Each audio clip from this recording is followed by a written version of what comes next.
A'udzubillahi as-sami'il 'alim minasyaitonir rajim. Bismillahirrahmanirrahim. Assalamualaikum warahmatullahi wabarakatuh.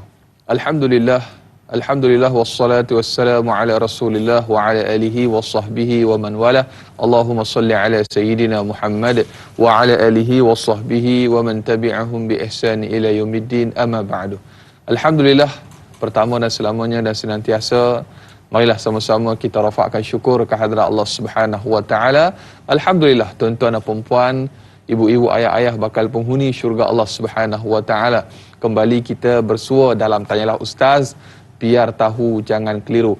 Saya mengharapkan walau di mana jua ada semua berada, mudah-mudahan kita semua senantiasa berada dalam keadaan sihat walafiat, dirahmati lagi disayangi oleh Allah Subhanahu wa taala. Amin Allahumma amin. Alhamdulillah, pada pagi ini Tanyalah Ustaz kembali bersiaran bagi edisi Isnin 23 Ogos 2021, juga bersamaan dengan 14 Muharram 1443 Hijri. Alhamdulillah, pada pagi ini tajuk yang cukup menarik untuk sama-sama kita bincangkan, iaitu guru berakhlak, murid beradab. Guru berakhlak, murid beradab. Dan sebagaimana biasa, kami bawakan kepada anda bintang ilmuwan ke studio pada pagi ini, Al-Fadil Ustaz Ahmad Husni Abdul Rahman. Assalamualaikum Ustaz. Apa khabar Ustaz? Alhamdulillah. Alhamdulillah, biar cantik hari ini. Kita semua sihat. Amin. Amin insya-Allah, mudah-mudahan. Dan semestinya banyak perkara yang akan kita kongsikan hari ini Ustaz. Ya. Dan para penonton semestinya banyak soalan yang telah dan juga akan diajukan untuk sama-sama kita bincangkan pada pagi ini. Dan sebagaimana biasa, bagi anda tuan-tuan dan puan-puan, para penonton yang ingin mengajukan sebarang persoalan atau kemusykilan, jangan malu, jangan segan hubungi talian bebas 1800 881677 1800 881677, atau paling mudah terus sahaja tinggalkan soalan anda atau kemusykilan anda menerusi Facebook Tanyalah Ustaz TV3. Dan jangan lupa kami juga bersiaran serentak menerusi TV3 dan TV9. Bagi anda yang menonton di TV3, kami lanjutkan 30 minit siaran tambahan di TV9 sehingga jam 8.30 pagi. Jadi terus setia menonton sehingga ke hujung rancangan insya-Allah. Dan sebagaimana biasa kita bawakan terlebih dahulu untuk permulaan ini statistik pandemik COVID-19 yang sedang melanda negara kita pada ketika ini. Baik, kes sehingga semalam 19,807 kes baru dicatatkan, menjadikan jumlah kes keseluruhan sebanyak, kalau kita dapat saksikan di skrin, 262,255. Manakala jumlah kes keseluruhan 1,555,093 kes. Manakala jumlah kes aktif sebanyak 262,255. Dan kes sembuh baru 18,200 kes, menjadikan jumlah kes sembuh keseluruhan 1,278,670 kes. Dan menjadikan kes kematian baru 232 kes sehingga semalam, menjadikan jumlah kes kematian keseluruhan 14,168 kes. Saudara sedang penonton, mari sama-sama kita terus berdoa, bermunajat kepada Allah Subhanahu wa taala. Kita terus mematuhi SOP yang telah pun digariskan kepada kita dalam usaha untuk kita mengekang penularan wabak pandemik COVID-19 ini. Dengan tanda pagar kita mesti menang insya-Allah. Baiklah, para penonton, ibu-ibu, ayah-ayah yang saya sayang kerana Allah Subhanahu wa taala, banyak akan kita bicarakan pada pagi ini untuk topik guru berakhlak, murid beradab. Dan untuk permulaan ataupun mukadimah, kita serahkan kepada yang berbahagia Ustaz untuk mukadimah. Falyatafaddal mashkur. Bismillahirrahmanirrahim. Assalamualaikum warahmatullahi wabarakatuh. Assalamualaikum. Innal hamdalillah nahmaduhu wa nasta'inuhu wa nastahdihi wa nastaghfiruh wa na'udzu billahi min shururi anfusina wa sayyiati a'malina, may yahdihillahu fala mudilla lahu wa may yudlil fala hadiyalah. Asyhadu an la ilaha illallah wahdahu la syarika lahu wa asyhadu anna sayyidana Muhammadan abdullahi wa rasuluh. بلغ الرسالة وأدى الأمانة ونصح الأمة وجاهد في الله حق الجهاد ونصلي ونسلم على حبيب المصطفى رسول المجتبى صلى الله عليه وعلى آله ولمن سار على نهجه واستنى بهديه وسنته إلى يوم الدين. أما بعد واشرح لي صدري ويسر لي أمري واحلل عقدة من لساني يفقهوا قولي. اللهم لا سهل إلا ما جعلته سهلا wa anta taj'alul hazna idza syi'ta sahla rabbana yassir lana wa la tu'assir wa atmim lana bil khair. Alhamdulillah, kami syukur kehadrat Allah Subhanahu wa taala, terlimpah rahmat, inayah dan perkenan dari Allah, kita diberikan lagi ruang untuk hidup dan diberi lagi peluang untuk kita berbakti dan juga mentaati Allah Subhanahu wa taala. Sayugia kita merafakkan setinggi-tinggi syukur kita kepada Allah Taala atas semua nikmat kesihatan yang sangat-sangat kita rasakan begitu berharga pada hari ini, dengan kita tengok peningkatan kes yang semakin membimbangkan. Jadi moga-moga Allah Taala pelihara kita dan selamatkan kita semua insya-Allah. Dari Anas dan penonton-penonton yang dirahmati Allah Subhanahu Wa Taala sekalian, bila kita bercakap, berbicara, berbincang, memfokuskan perhatian kita pada perkara yang berkaitan dengan ilmu dan pengajaran. Tajuk yang kita bincangkan pada kali ini adalah satu tajuk yang lestari sepanjang zaman sebenarnya. Guru berakhlak, murid beradab. Perkara ini kalau kita lihat dari aspek, kita boleh lihat daripada banyak aspek. Sebab antara akhlak dan adab ini menjadi salah satu daripada perkara yang sangat penting dalam agama. Bila kita tengok Allah Taala menyifatkan manusia ini, laqad khalaqnal insana fi ahsani taqwim. Manusia itu dijadikan dengan kejadian yang terbaik, dari sudut khilqah, dari sudut dia punya kejadian, dan dari sudut khuluq, dari sudut akhlak dia juga. Kalau kita tengok tafsiran, antaranya Imam Ibn Katsir menjelaskan bahawasanya ahsani taqwim ini dalam keadaan yang the very best, dalam keadaan terbaik. Terbaik itu dalam keadaan dia punya anggota dia punya panca indera dia punya akal dia punya kepribadian dia, suluk dia. Itu semua adalah kejadian-kejadian yang melengkapi asas kepada kemanusiaan. Begitu juga kalau kita tengok adab dengan akhlak ni, siapakah yang mensyariatkan dia? Tidak lain tidak bukan adalah Allah Subhanahu wa taala sendiri. Sebab akhlak dengan adab itu adalah bersifat rabbaniyatul masdar. Bila mana Allah rabbaniyatul masdar ni maksudnya sumbernya adalah sumber rabbani. Sumbernya daripada Al-Quran dan daripada As-Sunnah. Allah Taala memuji Nabi sallallahu alaihi wasallam, wa innaka la'ala khuluqin azim, dalam surah Al-Qalam ayat 4. Allah kata engkau sesungguhnya berada di atas akhlak yang sangat hebat. Maknanya Nabi SAW memimpin akhlak itu. Dan daripada hadis Nabi SAW, innama bu'istu li utammima makarimal akhlaq, sesungguhnya aku adalah diutuskan untuk menyempurnakan kesempurnaan dan kebaikan, keelokan akhlak itu. Maknanya akhlak sebelum daripada kedatangan Nabi Muhammad SAW itu belum sempurna, tapi setelah kewujudan dan kedatangan Nabi Muhammad SAW itu menyempurnakan maksud akhlak itu. Dan dalam firman Allah Ta'ala lain dalam surah An-Nur ayat 21, Allah kata walaula fadlullahi alaikum ma zaka minkum min ahadin walakinallaha yuzakki man yasha wallahu wasi'un alim. Kalau tidak kerana kelebihan yang Allah Ta'ala berikan kepada kamu wahai manusia, ma zaka minhum min ahadin, siapa pun kamu takkan jadi orang yang baik. Kamu takkan jadi orang yang bersih. Kamu takkan jadi orang yang jernih. Kamu takkan jadi orang yang baik akhlaknya, elok peribadi dan pekertinya. Walakinallaha yuzakki man yasha. Allah Taala sahajalah yang menyucikan siapa yang dia kehendaki. Dan menurut Al-Hasanul Basri, dia kata apa? La adaba liman la aqla lahu. Siapa yang tak beradab ni, tidak ada adab bagi orang yang tidak ada akal baginya. Nampak begitu pentingnya.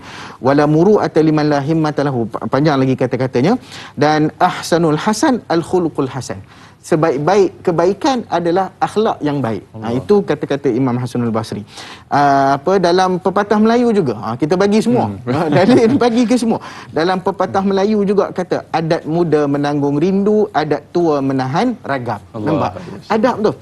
Kemudian ikut resmi padi, makin berisi makin tunduk. Bukan makin gemuk, makin berisi makin tunduk. Kemudian belum bertaji hendak berkokok. Nampak? Dalam cerita ni ada cerita yang berkaitan jangan menjadi kismis sebelum menjadi anggur. Nanti kita sembang. Berguru kepalang ajar. Ini famous lah. Berguru kepalang ajar bagai bunga kembang tak jadi. Itu maknanya gitu. Guru kencing berdiri, murid kencing berlari. Kalau guru kencing berlari, murid kencing akrobatik. Dia panggil akrobatik ni. Jangan dia buat main. Perkataan real lah. Jadi masalah tu. Kemudian Ahmad Syauqi pun pernah berkata, innamal umamul akhlaqu ma baqiyat fa inhum dhahabat akhlaquhum dhahabu. Dan salahu amrika lil akhlaqi marji'uhu faqawwi min nasi faqawwi min nafsi bil akhlaqi tastaqimu. Kejayaan umat adalah terletak kepada akhlaknya. Selagi mana umatnya berakhlak sedemikian. Jika hilang akhlak, maka hilanglah keutuhan umat itu. Salahu amrika, kebaikan diri kamu adalah terletak kepada akhlak. Dia punya reference dia punya sandarannya kepada akhlak. Faqawwi min nafsi bil akhlaqi tastaqimu. Kalau kamu nak betul-betul, hendaklah kamu mempersiapkan diri kamu dengan akhlak, maka nilaikanlah dirimu dengan akhlak, nescaya kamu akan lurus bergerak. Itu adalah perkara yang boleh kita bincangkan sebagai mukadimah kepada perbincangan kita. Wallahu a'lam. Tabarakallah. Alhamdulillah. Satu perkongsian ataupun permulaan yang cukup menarik, mukadimah yang cukup padat dan juga ringkas daripada Al-Fadhil Ustaz. Dan semestinya para penonton dan juga Ustaz, kita dah ada soalan. Dah pun ada soalan menerusi sahabat Facebook kita. Soalan pertama pada pagi ini menerusi Rahimah Saud. Assalamualaikum Ustaz Husni. Waalaikumsalam warahmatullahi. Yang pertama soalannya Ustaz, adakah ketinggian akhlak seseorang guru itu semula jadi atau perlu kepada latihan? Dan yang kedua, baginda Rasul SAW adalah guru kepada segala guru. Seandainya salam disebarkan oleh seorang guru seperti ajaran Rasul, tegur sapa juga dimulai oleh guru, adakah kemungkinan murid-muridnya akan menjadi seorang yang beradab? Terima kasih Ustaz dan juga Da'i, biar tahu jangan keliru. Dipersilakan Ustaz. Baik, Da'i Anas dan sahabat-sahabat yang dirahmati Allah dan penanya yang dimuliakan. Apakah ketinggian akhlak itu satu benda yang bersifat jibilli? Jibilli ni apa dia? Semula jadilah. Ataupun dia perlu kepada latihan? Dalam hal ni kita refer balik kepada firman Allah Subhanahu wa taala dalam surah Syams. Allah kata wa nafsi wa ma sawaha fa'alhamaha fujuraha wa taqwaha qad aflaha man zakkaha wa qad khaba man dassaha. Dalam ayat ni Allah Taala cerita dah, wa nafsi wa ma sawaha, demi jiwa yang mana Allah Taala telah melengkapkan kejadiannya. Fa'alhamaha, kami mengilhamkan kepadanya, fujuraha, keburukannya, wa taqwaha, dan kebaikan dia.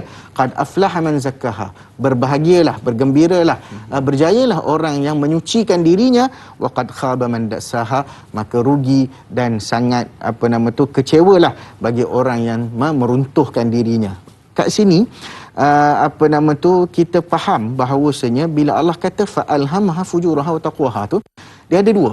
Pertama, akhlak ni dia panggil mauhibah ataupun kita kata jibiliyah. Jibilli maknanya akhlak ni boleh jadi dia dah ada dah dalam diri kita. Baik, ini bukti dia bila mana Nabi SAW bersabda kepada Asyaj bin Abdul Qais. Dia kata, inna fika la khaslataini yuhibbuhumallahu al-hilm wal ana'ah. Kata Nabi SAW, sesungguhnya pada diri kamu ada dua akhlak. Ada dua special quality. Kata orang putih tak? Special quality apa dia? Al-hilm, ketenangan. Ketenangan, baik akhlak tu, wal ana'ah, dan juga itu juga al-hilm tu kita panggil keperbadian yang mulia. Ana'ah tu ketenangan. Baik. Asyaj bin Qais ni tanya pula Nabi, apakah aku dijadikan oleh Allah Subhanahu wa taala, apakah benda tu aku sendiri yang buat ataupun benda tu telah Allah Taala turun kat aku, bagi kat aku? Semula jadi. Nabi kata Allah bagi kat hang semula jadi. Allah. Masya-Allah ya. Mereka tak kata hang lah. Kita lah bahasa orang utara kan. Itu pertama, mauhibah, ni mana hadiah daripada Allah, telah semula jadi. Boleh jadi muktasabah. Boleh jadi juga kita yang latih dia, kita yang nurture dia, kita yang pupuk dia. Boleh latih. Sebab itu kalau alasan kita untuk tidak aku dah memang lagu ni, tak benar. Maksudnya ia boleh jadi itu adalah sifat kendiri peribadi seseorang. Ada orang yang lahir-lahir mungkin datang daripada keluarga yang tak tentu juga, Ustaz, maknanya tak tentu juga. Boleh jadi dia datang dari keluarga kelang kabut, tapi dia tu lepak, dia tu cantik, lain macam sikit. Ada boleh jadi datang daripada keluarga yang baik-baik, tapi mulut anak pula capoi pula, naudzubillah min zalik. Jadi perkara ini boleh jadi dua-dua benda. So tak ada alasan. Aku dah memang lagu ni, buat apa nak berlatih lagi? Tak. Guru, murid dua-dua. Maknanya kedua-duanya perkara yang berkaitan dengan akhlak ni boleh dilatih, boleh diusahakan. Yang kedua, Nabi SAW menyebutkan afsyus salama bainakum, bagi salam sesama kamu. Kita masuk kelas, siapa bagi salam? Anak murid tak? Kan? Bangun, assalamualaikum cikgu. Kan? Selamat pagi cikgu. Kan? Dalam cerita apa? Pimpin. Maknanya itu nak menunjukkan adab murid. Tetapi kalau kita ikut asas kepada hadis Nabi, bila seorang masuk kepada pihak ramai, siapa yang bagi salam? Orang yang pertama. Orang yang seorang tu lah. Yang munfarid tu, yang seorang tu masuk, dia yang bagi salam. Ikut hierarki hadis Nabi. Jadi guru walaupun dia masuk, anak murid bangun bagi salam, dia terlebih dahulu kena bagi salam tu. Betul.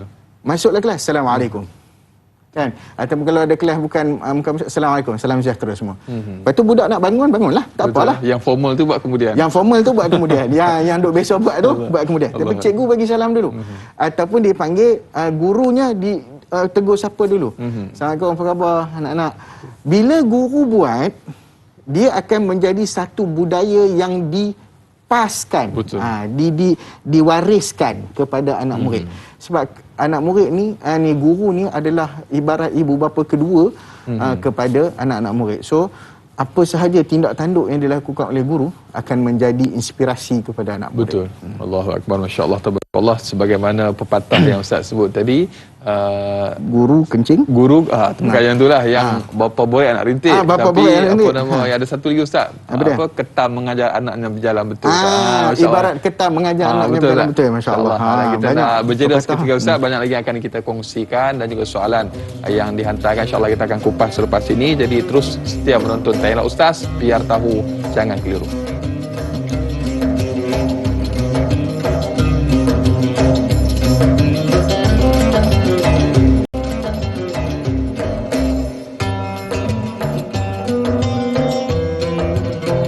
Alhamdulillah, masih lagi terus setia bersama dengan Tanyalah Ustaz, biar tahu jangan keliru. Para penonton, ibu-ibu, ayah-ayah bakal penghuni syurga Allah Subhanahu wa taala. Kita masih lagi bersama dengan tetamu undangan kita Al-Fadhil Ustaz Rahmat Husni Abdul Rahman. Kita berbicara topik guru berakhlak, murid beradab.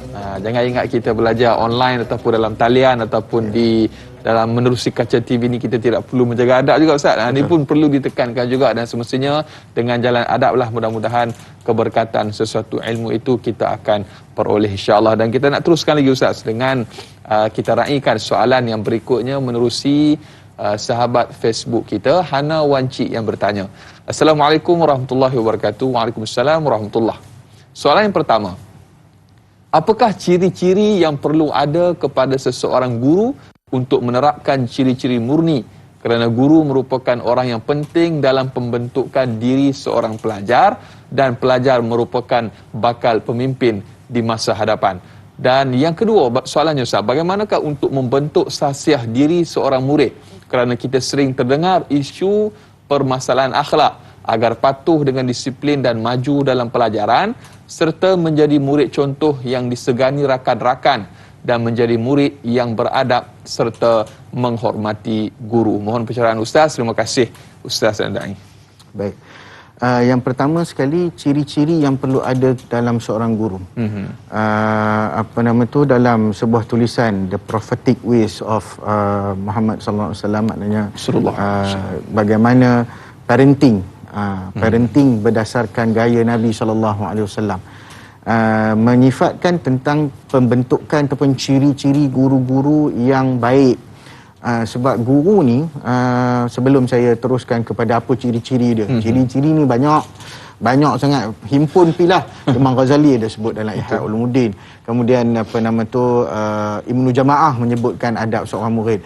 Imam Hanafi juga menyebutkan dalam tulisan-tulisan yang berkaitan dengan ada ilmu dan sebagainya. Imam Syatibi merumuskan dalam muqaddimah dia berkaitan dengan ilmu dan adab belajar dan seumpamanya. Macam mana menjadi seorang guru yang cemerlang, yang baik juga ada terdapat secara isyaratnya di dalam mukadimah tersebut. Jadi antara bendanya saya nak sebut begini. Guru ni ibarat gelas. gelas ni, kalau gelas tu bersih, masuk air, kita minum dengan tanpa was-was. Betul tak? Dia minum, seronok minum. Kan? Tapi kalau gelas tu kotor, masuk air yang bersih pun, bila kita nak minum, tagak tak? Kita teragak-agak untuk minum. Sebab apa? Sebab kita tahu macam air ni macam kotor. Ni macam kotor walaupun air tu bersih. Betul. Tetapi oleh kerana bekasnya kotor, maka airnya juga jadi kotor. Sebab itulah misalannya kepada seorang guru. Guru ni wi'ak dia bekas ilmu. Betul. Bila dia kotor, dia tak elok, dia akan mewariskan ilmu walaupun ilmu tu bagus, dia bagi tu dia tak berkat. Allah. Sebab itu kita balik kepada apa yang Imam Syafi'i mengadu kepada gurunya Waqi', lalu dia kata wa akhbarani bi annal ilma nurun wa nurullahi la yuhda li 'asi. Dia bagi tahu kat aku bahawasanya ilmu itu adalah cahaya, dan cahaya Allah Taala takkan terbias kepada orang yang melakukan maksiat. Maka guru dia sendiri tu kena padulah. Maksudnya memang sebab kalau kita tengok Jibril, macam mana Jibril? Allamani syadidul quwa dhu mirratin fastawa. Maknanya yang mengajar aku itu syadidul quwa. Dia punya kekuatan hebat. Hebat dia tu. Dhu mirratin, dia mempunyai personality. Fastawa, lagi tegas, lagi tetap dengan pendirian dia. Maknanya elok. Maknanya bila kita ambil ciri-ciri ini yang Allah Ta'ala sebut dalam Al-Quran, guru ni kena antaranya tenang, tak boleh kalut-kalut. Itu tadilah yang kita sebut tadi, al-hilmu wal-ana'ah. Kemudian lembut, tak boleh kasar. Tapi bila ada guru garang, ada cerita pula. Betul. Pasal Imam Syafi'i. Imam Syafi'i pernah tegur Sufyan bin Uyainah. Dia kata, awak hang garang sangat. Dia kata gitulah. Dia kurang, pasal apa kamu ni garang benar? Atau kehanya kan? Dia jawab, kalau dema ni tinggalkan aku kerana perangai aku, mereka adalah orang bodoh. Allah. Sebab tu dia panggil, ada satu syair Imam Syafi'i, dia kata apa? Dia panggil isbir ala murril jafa ala murril jafa min muallimin fa inna rusubal ilmi fi nafaratihi. Maknanya Imam Syafi'i kata, kenalah kamu bersabar atas kepahitan perangai daripada seorang guru. Allah. Maknanya kadang-kadang guru ni ada perangai, ada manusia macam-macam kan. Tapi yang terbaiknya guru ni lembut. Innallaha rafiqun yuhibbul ar-rifqa. Allah Taala ni sangat lembut, penyayang, sukakan. Kemudian guru kena penyayang. Antara satu asar dan satu hadis daripada Abi Sulaiman Malik bin Al-Huwairith radhiyallahu taala anhu, dia kata, kami pernah ataina an-nabi sallallahu alaihi wasallam, kami pernah duduk dengan Nabi sallallahu alaihi wasallam, wa nahnu kami ni adalah orang-orang yang syabab, ni pemuda-pemuda, dan kami duduk selama 20 hari. Fa aqamna indahu 20 lailah. Lalu Nabi SAW kana rahiman rafiqan. Nabi ni orang yang baik, lembut, penyayang, prihatin. Fa dhanna anna qad ishtaqna ahlana. Nabi kata, kami rasa, Nabi kata, Nabi menganggap kami ni rindu kat keluarga. Ada 20 hari kan? Rindu. Lalu Nabi kata apa? Nabi kata dekat depa, macam inilah bila kami cerita kat Nabi rindu sebenarnya. Okey, Nabi kata, balik. Allah. Balik kan? Ada orang sekolah tak bagi balik-balik. Langsung tak bagi balik. Langsung tak bagi balik. Rindu tak apa, tahan. Betul. Kan? Nabi SAW bagi balik. Betul. Kan? Pasal apa pula kita nak tahan budak-budak? Tapi ini bergantung kepada sistem sekolah. Macam saya tak nak komen panjang mengenai itu. Jadi itu antara perkara-perkara yang boleh kita ni sebagai seorang guru lah. InsyaAllah. Untuk soalan kedua kita simpan dulu, Ustaz. Boleh. Kita nak raikan rakan ataupun sahabat pemanggil kita yang pertama di talian pada ketika ini, Nur Hayati Ismail dari Rawang. Hello, Assalamualaikum. Waalaikumsalam, Da'i Anas. Ya, apa khabar Kak Yat? Alhamdulillah, Da'i sihat Alhamdulillah. Silakan Kak Yat soalannya. Assalamualaikum Ustaz. Assalamualaikum warahmatullahi. Lama tak dengar Ustaz sebut perkataan peromoi. Mungkin ada orang tak faham tu peromoi tu apa. Peromoi tu garang. Takut orang kita tak faham kan. Dia kena ada Kak Yat Ustaz. kena subtitle juga. Menyentuh soal aib Ustaz. Saat kita terlihat aib seorang guru, macam mana kita nak mendidik hati kita supaya menyangka baik terhadap seorang guru itu? Dan soalan kedua, adakah hikmat kita kepada seorang guru itu mengundang keberkatan ilmu, Ustaz, dan doa seorang guru? Ya, baik. Itu saja soalan Kak Yap, Ustaz. Terima kasih. Assalamualaikum. Waalaikumsalam warahmatullahi wabarakatuh. Terima kasih Kak Yat kita yang bertanya soalan yang cukup menarik. Mudah-mudahan kita fokus ni jawapan Ustaz ni, sebab soalan ni pun biasa berlaku dalam kehidupan kita. Aib guru dan juga perkara yang berbangkit berkenaan dengan guru. Silakan Ustaz. Baik, bila kita sebut tentang keaiban manusia, Ya. Man satara musliman satarahullahu yaumal qiyamah. Siapa-siapa yang menutup aib seorang muslim, Allah Ta'ala akan tutup aib dia dekat akhirat. Allah. Maknanya tak kiralah siapa pun kita, guru melihat aib anak murid, dia jangan lebih habaq dalam satu kelas. Kata, saya tahu hari ni apa Husni ni. Contoh. Husni ni dia tadi saya nampak dia buat benda, dia cerita pula. Walaupun untuk tujuan pengajaran, betul, tapi dia tak boleh pergi mengaibkan student dia ataupun dia tengok pada. Begitu juga anak murid bila nampak keaiban seorang guru. Anak murid tunggu dah, guru tak masuk-masuk lagi. Ni online ni. Online. Mana cikgu? Rupanya rumah cikgu line kacau. Allah. Kan?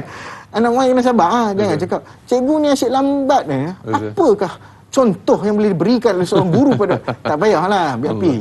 Sebab apa? Sebab tu aib dia. Sangka ataupun baik, kita sangka baiklah. Ataupun kita nampak ada sesuatu yang mungkin kita tak suka. Dari sudut dia mungkin cakap ada benda-benda mulut dia dan sebagainya, maka kita sebagai anak murid kita sabar. Itulah as-sabru tu. As-sabru. Itu ada anak murid pula kepada guru. Sebab apa? Sebab dia kena sabarlah atas apa yang dia nak terima. Betul. Daripada perangai-perangai ataupun keaiban. Maka dia tutuplah keaiban gurunya dan sentiasa mencari keberkatan. Dan guru pun janganlah mentang-mentang hang cikgu, kamu pun cakap kamu jangan ni tak berkat dia mengaji. Siapa bagi ilmu tu? Kuasa veto dia. Kuasa veto. Siapa yang bagi ilmu tu? Allah Ta'ala yang bagi ilmu. Jangan kita takabur. Guru tak boleh takabur, anak murid pun tak boleh takabur. Siap ugut pula. Kamu kalau tak ikut ni tak berkat. Tak berkat ni. Maknanya dia nak suruh cikgu nak tolong. Contohnya cikgu sikit belakang. Ni kat asrama ke contoh kan, cikgu sikit belakang. Ni pijak cikgu. Tak pijak tak berkat. Amboi. Janganlah macam tu. Sebab apa? Sebab bukan keterikatan keberkatan ini dan sebagainya ni semuanya adalah hadiah daripada Allah. Macam mana kita ni nak kata betul lah dari sudut sistemnya, kita kena sistemkanlah perkara tersebut. Menghormati supaya dapat berkat sebagainya. Keberkatan guru. Saya teringat pernah saya terbaca satu perkongsian daripada seorang sahabat. Dia kata dia pernah mengaji dengan seorang ulama di Mesir ni, guru Syekh. Guru ni dia kata, kalau kamu nak main cari berkat dalam kelas aku, kamu balik. Aku bukan nak bagi berkat, aku nak bagi ilmu. Aku nak bagi sesuatu yang serius. Kalau nak cari berkat, pergi cari kat tempat lain, tempat yang boleh berkat. Bukan maksudnya dekat dia. Dia tu rendah diri. Nak kata kalau hampa nak cari berkat bukan kat aku. Tawaduk seorang guru, tapi dia tu alimnya masya-Allah dari sudut ilmu. Jadi ini adalah satu benda yang harus kita timbang tara dan juga kita fikirkan supaya kita seimbang antara semua benda, insya-Allah. Allahu akbar. Kita nak raihkan soalan nombor 2 yang kita dapat daripada sahabat kita di Facebook. Tadi kita nak raihkan soalan pertama, Ustaz dah jawab. Soalan yang kedua, Ustaz, yang bertanya, Hana Wanci bertanya tentang bagaimana untuk membentuk sahsiah diri seorang murid. Sebab hari ini isu kebobrokan ataupun masalah sosial, kebejahatan akhlak ini menjadi satu isu yang penting dalam usaha untuk kita melahirkan seorang pemimpin, bakal pemimpin masa hadapan.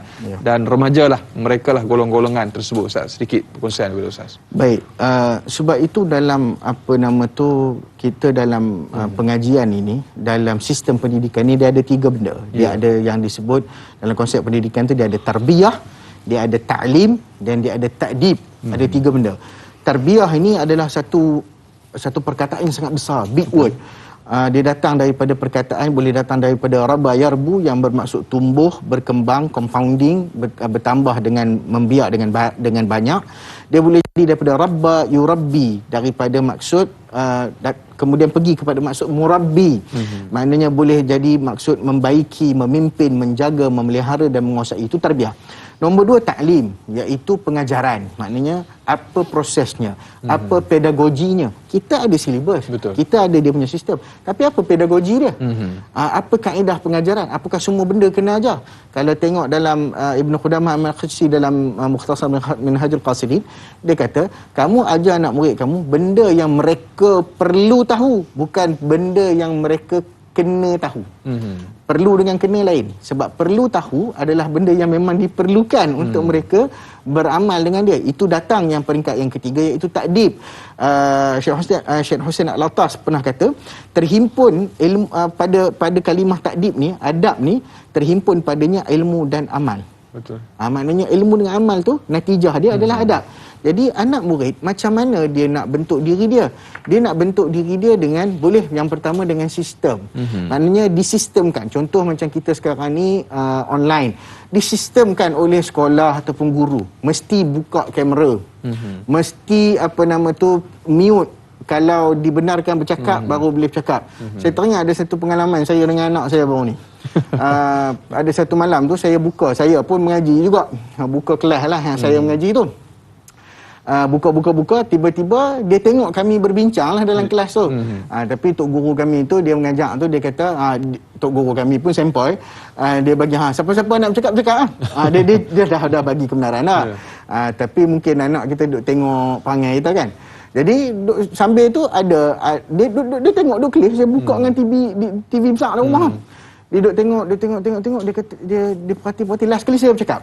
Bila saya bercakap, dah habis saya bercakap, dia tunggu sampai sudah dah habis kelas tu, baru dia kata, Abah, Abah dengan kawan-kawan Abah ni tak payah raise hand ke nak cakap dulu. Dia lagi tahu. Nampak? Advance lah. Dia teguk kita.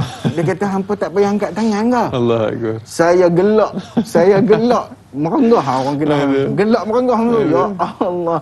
Betul budak ni. Jadi bila tulis, lepas tu memang betul lah. Didikan siapa? Guru-guru dia lah. Betul Ustaz, masya-Allah. Guru-guru dia di sekolah. Sebab apa? Sebab itu adalah satu benda yang disistemkan kepada dia. Kalau nak bercakap, raise hand dulu. Minta izin dulu. Kan ada butang raise hand. Tekan nombor tangan tu kan. Kita butang tak tekan, main terus cakap kan. Tekan unmute terus cakap. Mohon mencelah. Itu lagilah. Kalau sembang yang tu tak habis cerita. Maknanya ini adalah kalau pemimpin juga. Apabila kita menunjukkan nilai-nilai yang tidak baik, maka ini akan diserapkan kepada rakyat. Jadi ini adalah perkara yang harus kita tengok dan juga bendanya perlu disistemkan. Betul. InsyaAllah. Kepimpinan melalui tauladan. InsyaAllah. Tabarakallah. Banyak lagi akan kita bicarakan. Mudah-mudahan terjawab persoalan sahabat kita yang bertanya. Saudara sedang penonton, jangan ke mana-mana. Kita berjeda seketika. Teruskan menonton Tanyalah Ustaz, biar tahu, jangan keliru.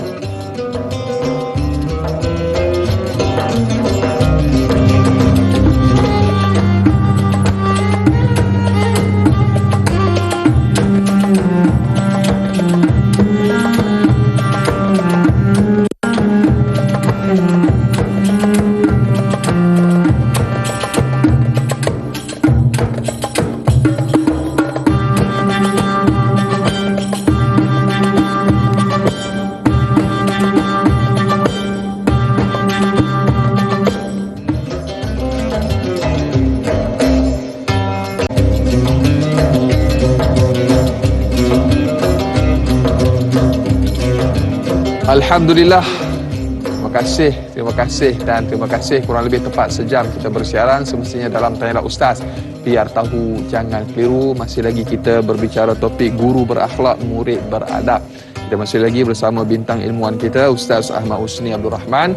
Dan kepada tuan-tuan dan puan-puan, para penonton, ibu-ibu, ayah-ayah yang ingin mengajukan sebarang persoalan atau kemusykilan, jangan malu, jangan segan terus hubungi menerusi talian bebas tol 1-800-88-1677 atau paling mudah terus sahaja tinggalkan komen anda, soalan anda menerusi Facebook rasmi Tanyalah Ustaz TV3. Dan bagi anda yang menonton menerusi FB Live, jangan lupa untuk tekan butang kongsi, sebar luaskan, mudah-mudahan bermanfaat insya-Allah. Dan kita bersiaran juga serentak menerusi TV3 dan TV9.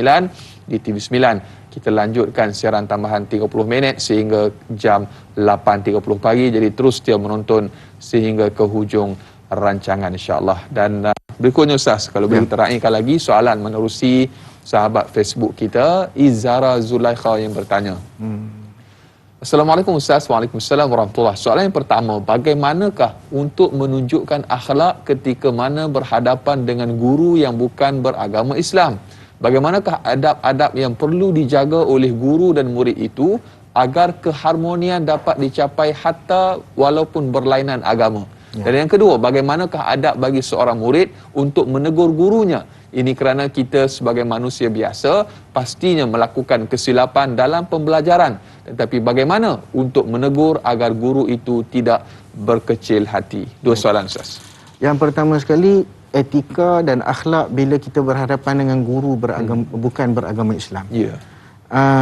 Tak kira sesiapa yang datang mengajar kita, adab dengan etika kita terimalah. Maknanya kita tak ada lah ni. Kita tengok siapa yang mengajak kita tentang ayat kursi ini setan takut. Siapa yang mengajak kita? Nabi SAW. Nabi SAW. Tapi menerusi siapa? Guru kita. Guru yang mengajak kata ayat kursi itu setan takut. Bukan setan ke? Kan? Setan sendiri. Kan? Setan sendiri ajak kan? Bocor rahsia dia. Bocor rahsia. Dia bocor rahsia dia. Pasal dia main rumah sahabat dia duduk makan kan. Khabis dia panggil dalam hadis makhluk khabis kan. Jadi apa nama tu, pertama sekali, adakah sahabat tu celah kata hang ni apa nak ajak aku pula. Dah dia pergi tanya Nabi. Boleh percaya ke dia? Boleh percaya. Dah, tapi dia pergi tanya Rasulullah. Rasulullah kata dia tu ajar betul lah tu. Maknanya apa yang dia ajar tu betul. Walaupun dia pendusta. Walaupun dia seorang pendusta, walaupun dia tu syaitan. Allah Akbar. Walaupun dia daripada makhluk yang keji, yang hina. Apatah lagi guru yang tak kisahlah agama apa dia pun. Saya pernah jumpa ada guru Zoroastrian. Maknanya dia agama Majusi moden tu. Ada pernah guna, ada rare pernah jumpa. Rare. Ini membuatkan kita teringat kepada firman Allah Subhanahu Wa Taala yang termaktub dalam surah Al-Mumtahanah ayat 8, la yanhaakumullahu 'anil ladzina lam yuqatilunakum fid din wa lam yukhrijukum min diyarikum an tabarruhum wa tuqsitu ilaihim. Tidaklah Allah Subhanahu Wa Taala menghalang kamu daripada mereka yang tidak memerangi kamu dalam agama dan tidak mengeluarkan kamu dari rumah-rumah kamu, untuk kamu berlaku baik dengan mereka, berlaku sopan dengan mereka, buat baik dengan mereka dan berlaku adil kepada mereka. Innallaha yuhibbul muqsitin. Allah suka orang yang berlaku adil. Jadi ini adalah satu perkara yang harus kita terapkan walaupun kepada siapa-siapalah. Tak kira guru kita siapa, Muslim, non-Muslim, sama saja. Dan apabila kita beradab, ini juga merupakan satu dakwah kita kepada dia. Betul. Jangan pergi tanya pula, cikgu ni ajak ayah sekolah agama. Dia tak masuk Islam ni. Allah. Jam. Dia buat persoal macam tu. Dia buat persoal begitu. Kami pernah belajar dengan seorang guru Cina yang merupakan bekas seorang pastor, bekas padri lah. Dan dia, Allah, Masya Allah, masa dia ajak kami tu, kami tengok dia tu tua dah. Saya rasa meninggal dah kot guru tu. Nama dia Mr. Chia. Nama ujung tu saya tak mau sebut, takut orang salah anggap, salah faham. Mr. Chia, Mr. Chia ni dia cukup Masya Allah. Bila dia datang kelas, punctuality dia jaga apa semua. Jadi kita pula budak-budak jadi malu pula dengan dia. Betul. Kita sembang sahabat-sahabat, tak boleh kelas dia kita kena tunggu lah. Betul. Pasal kita kena, dia tunjuk adab yang baik, kita kena tunjuk adab yang baik dengan dia. Sebab dia tak pernah sakitkan hati kita. Dia tak pernah sentuh isu agama. Betul. Maka kita pun tak boleh setuju. Cecah ni tua dah, nak mati lah. Takkan tak masuk Islam ni? Tak boleh lah. Jangan. Sebab kecil hati dia. Kecil hati dia. Sebab saya pernah melihat ada perkara-perkara itu pernah berlaku ya. Betul. Di kalangan ni lah, di kalangan kita punya anak-anak didik kita. Wallahu alam. Allahu akbar. Mudah-mudahan terjawab persoalan sahabat kita yang bertanya. Dan berikutnya kita di talian Ustaz. Pada ketika ini kita ada Encik Omar Abdul Majid dari Pekan Pahang. Hello, Assalamualaikum. Waalaikumsalam warahmatullahi wabarakatuh. Ya, Dai Anas dan Ustaz Ahmad Husni Abdul Rahman. Ya, saya Omar Abdul Majid dari Felda Cini Timur 3 Pekan Pahang. Assalamualaikum Ustaz dan Dai. Waalaikumsalam warahmatullahi wabarakatuh. Soalan saya ini Ustaz, ya kita dah sedia maklum Ustaz, apabila kata contoh teladan, ibu dan ayah di rumah itulah guru yang mula-mula anak kita kenali. Contoh di rumah lah, guru yang di sekolah tu dah 7 tahun baru dia kenal. Jadi kadang-kadang, bukan kadang-kadang lah, selalulah saya dengan anak-anak ni pun, apabila kita tak berkenan satu-satu dibuat, kita tegur, tapi kita lakukan Ustaz. Contohlah, jangan pergi sana nanti ada apa-apa benda, tapi kita buat juga. Jangan isap rokok, tapi kita isap juga. Bagaimana pula kata yang dikatakan akhlak ibu ayah itu, anak jadi confused. Ustaz. Jadi soalan saya, apakah contoh ataupun role model seorang ibu dan ayah itu boleh membawa kepada apa yang kita di sekolah tidak biadab dengan cikgu, dengan guru di sekolah, dengan rakan-rakan, dengan orang tua-tua. Kerana tidak dididik daripada kecil di rumah supaya beradab, berakhlak mulia, beradab baik, menghormati orang tua-tua, Ustaz. Apakah ini? Itu soalan saya, Ustaz dan Da'i. Terima kasih banyak Ustaz dan Da'i. Assalamualaikum. Waalaikumsalam warahmatullahi wabarakatuh. Terima kasih Tuan Haji Omar Abdul Majid, soalan yang cukup menarik bersama dengan emosinya, masya-Allah tabarakallah. Inilah satu perkara yang orang kata apa, ditelan mati emak di luah mati bapa. Nak cakap salah, tak cakap salah. Jadi insya-Allah kita akan kupas dan juga jawab soalan ni selepas kita berhenti rehat. Jadi teruskan menonton Tanyalah Ustaz, biar tahu jangan keliru.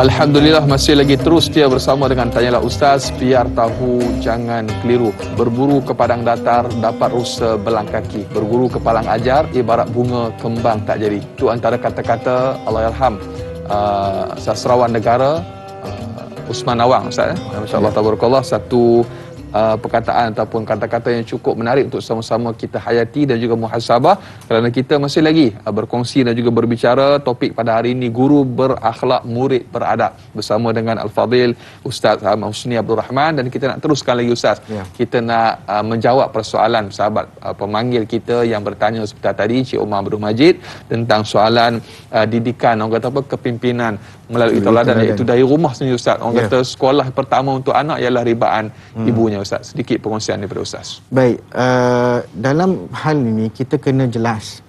Nabi SAW bersabda kepada kita, berpesan, kullu mauludin yuladu 'alal fitrah. Dalam satu riwayat lain, ma min mauludin illa yuladu 'alal fitrah. Fa abawahu yuhawidanihi aw yunassiranihi aw yumajjisanihi kamathalil bahimati tuntijul bahimah hal tara fiha jada'a, kata Nabi SAW. Baik, dalam hadis riwayat Muslim ini, Nabi SAW bersabda, setiap anak itu lahir dalam keadaan fitrah. Fitrah itu maksudnya sebagaimana yang Allah Ta'ala jadikan kepada dia fitratullah allati fataran nasa 'alaiha, yang mana Allah Ta'ala telah tetapkan dia punya kejadian dia punya sifat dia punya kesucian anak yang baru lahir itu. Kemudian fa'abawahu, dekat sini yang Nabi SAW tentukan ni, mak bapak dia lah yang menjadikan dia itu Yahudi, Nasrani ataupun Majusi.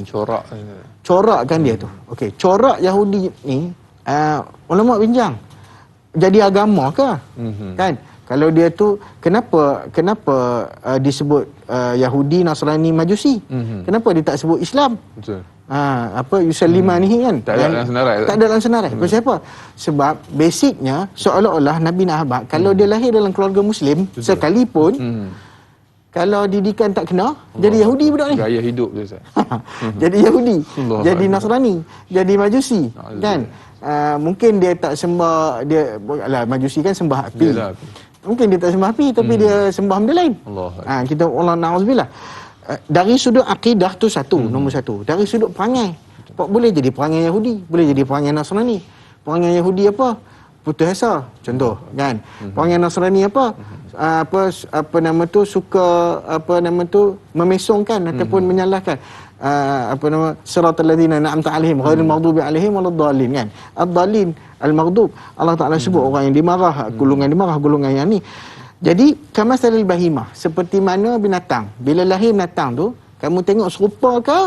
Kamu tengok dia tu ada capik hidung, hidung lah, ni telinga. Telinga ni putih sebelah ke? Tak ada. Kamu tengok dia macam tu lah. Sebagaimana dilahirkan, begitulah dia. Dan sebagaimana didikan di rumah, begitulah anak tu. Betul. Tapi jangan pula salah guru. Bila kita letak guru ni sekolah kedua, sekolah pertama kita dekat rumah. Betul. Sebab daripada dia kecil, cuba bayangkan, daripada dia lahir sampailah dia mula pergi taska ke taski ke, tadika ke tadiki ke, sampailah ke situ tu, dia belajar dengan siapa? Kan? Dia mungkin tengok mak dia macam mana mak. Sebab itu dalam satu syair, kalau tak salah saya syair Iqbal ke Syauqi ke, dia kata laisal yatim man intaha abawahu min hamil hayahu khallafahu dhalilan wa innamal yatim man talaqat umman lahu takhallat aw aban mashghula. Bukan yatim ni adalah anak yang mati kedua mak bapak tinggal dalam keadaan miskin. Tetapi yatim yang sebenar dari sudut hakiki, yatim tu yatim lah, betul lah tu. Tapi keyatiman hakiki adalah apabila seorang anak bertemu dengan ibu, tapi ibu tu orang yang huduh, dan bapak dia yang selalu sibuk, tak ada masa untuk anak-anak. Macam tak ada mak ayah. Macam tak ada mak ayah. Jadi apa-apa pun role model tu mesti dimulakan dari rumah. Kalau bapak tu kata hang jangan merokok, tak usah katalah lisanul hal afdal min lisanil maqal. Perbuatan itu, hal kita tu, fi'il kita tu adalah lebih baik daripada bercakap. Maksudnya kalau kita bercakap kadang tunjuk lah. Kan? Buat lah. Kita buat. Maknanya benda walk the talk lah orang kata. Sebab tu dalam sistem pengajian, ini sekolah yang saya hantar anak saya tu, sistem pendidikan khalifah.